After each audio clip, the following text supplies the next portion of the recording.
Telangana state में पिछले साल गवर्नमेंट ने एक सिट नियोजित किया है और इस सिट का मेन पर्पस ये है कि जो ऑनलाइन बेटिंग के केसेस हैं, इन ऑनलाइन बेटिंग केसेस को सिट जो है सुपरवाइज करेगी, इनका इन्वेस्टिगेशन और इसमें आगे कैसे बढ़ना है।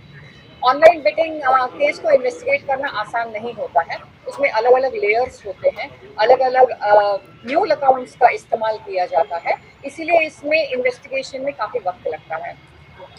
कुछ महीने पहले करीमनगर से एक कंप्लेनेंट था जिसने कंप्लेन करी थी कि उसने ऑलमोस्ट 10 लाख रुपया ऑनलाइन बेटिंग डाफाबेट ऐप पर खो दिया है और उसने जब अपनी आपबीती सुनाई कि उसके साथ क्या हुआ था, धीरे धीरे शुरू में कैसे उसने स्टार्ट किया और उसको कैसे ट्रैप किया गया है, इस बेसिस में करीमनगर पुलिस स्टेशन में जब रजिस्टर्ड हुआ केस, उसको सिट ने फिर सीआईडी में ट्रांसफर कर लिया और इन्वेस्टिगेशन शुरू करने के बाद लगभग हमको 4 से 5 महीने लगे हैं इस केस को इन्वेस्टिगेट करने में।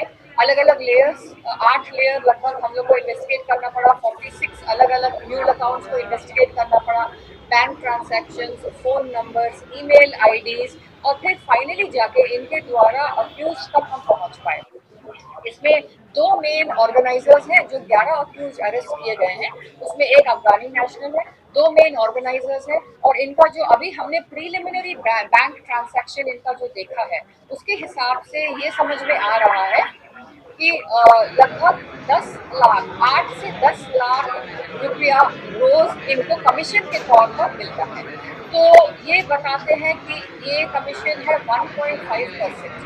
तो 1.5% इनका कमीशन अगर रोज 10 लाख रुपया बनता है तो आप समझ सकते हैं कि कितना बड़ा वॉल्यूम है इस पूरे डाफाबेट ऐप का अमाउंट।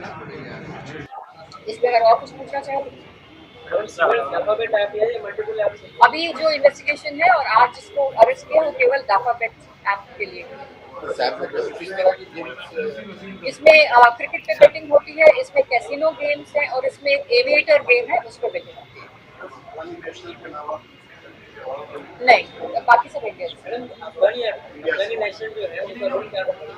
न्यूल अकाउंट्स को अरेंज करना ऑन कमीशन बेसिस। नहीं, अभी तक तो नहीं, अभी इन्वेस्टिगेट करेंगे उसके बाद इन्वेस्टिगेशन अब शुरू होगा।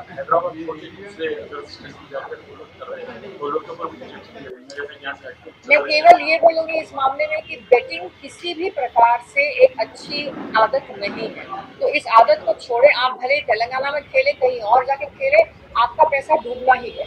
और इसमें कुछ लोग, जैसे हमने देखा है दूसरी फोर्सेस में भी देखा है हमने, और कभी कभी हम जैसे पैरामिलिट्री फोर्सेस हैं उसमें भी हम लोग ने देखा है कि ये बहुत बुरी लत पड़ गई थी लड़कों को, जहाँ एक लड़का खेलता है 20 लाख रुपया लूज करता है, लेकिन वही ऐप अपने दोस्त को इंट्रोड्यूस करता है कि देखो मैंने तो लूज कर दिया, लेकिन आप अगर अच्छा खेलेंगे तो शायद आप जीत जाएंगे।